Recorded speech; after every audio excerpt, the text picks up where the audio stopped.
Just imagine a world without boundaries. Last year, when I traveled to Joshua Tree National Park in California to climb Lost Horse Wall, I was ecstatic. But as I got closer to the climb site, I grew terrified.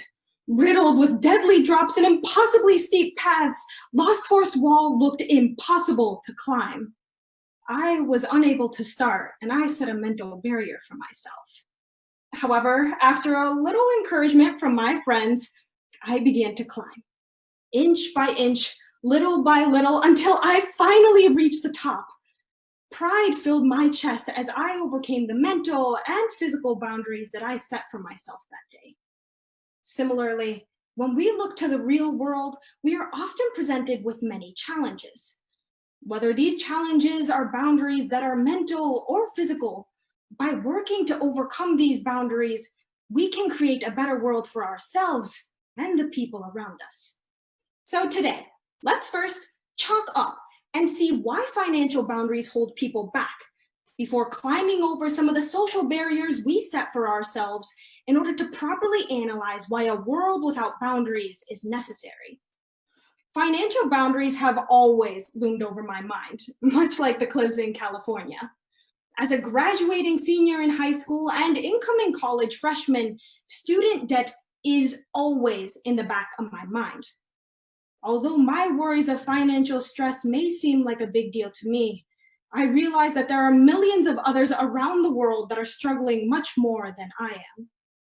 According to a recent study done by the Pew Research Center, around 79.8% of the world's citizens are living in some form of debt. Now, debt is prevalent in all countries, but in America especially, debt is a big factor in the inexistence of financial mobility. Because of debt, many people are unable to buy cars, houses, amongst other items, which prevents them from climbing up the financial rungs to the middle class. But by donating, voting, and pushing for legislation that works to break the glass ceiling between those that live in poverty and the middle class, we begin the fight to tear down harmful financial boundaries.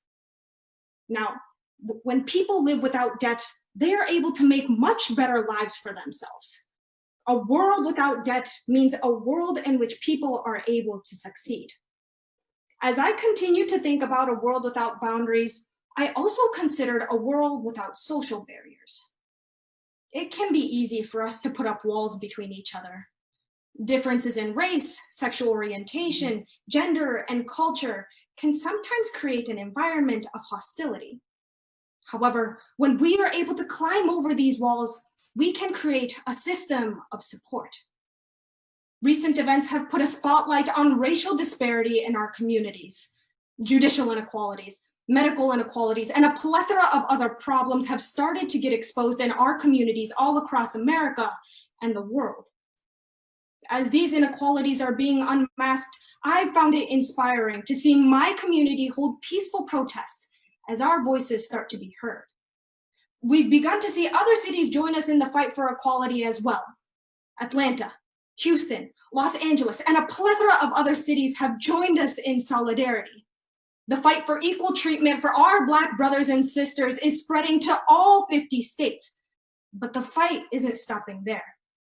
Australia, Sri Lanka, Finland, Ireland, Japan, and over 70 other countries have shown their support for equality for all. By protesting peacefully and demanding for change, change can happen and is happening. As optimists, we want good to prevail in this world. And that's why it is our responsibility to tear down harmful social boundaries in order to create a more accepting, loving, and diverse world. So today, we first chalked up and saw why financial boundaries hold people back before climbing over some of the social barriers we set for ourselves in order to properly analyze why a world without boundaries is necessary. After seeing what a world without boundaries looks like, I hope that everybody is as inspired as I am to work towards this world. Just as I was able to overcome my own boundaries, with a little bit of help and support from the people around us, we can work to foster a more caring, accepting, and loving world.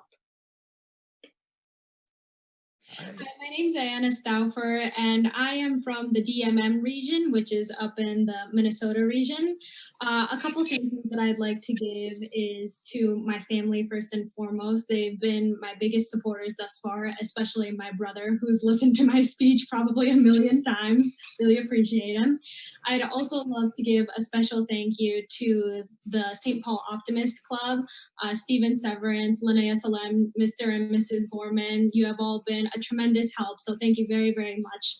And I'd also like to thank the Optimist Club in general for giving me this opportunity. It's been such a fun and wild ride, and I truly wouldn't change anything for the world for it. So thank you very, very much. I appreciate it.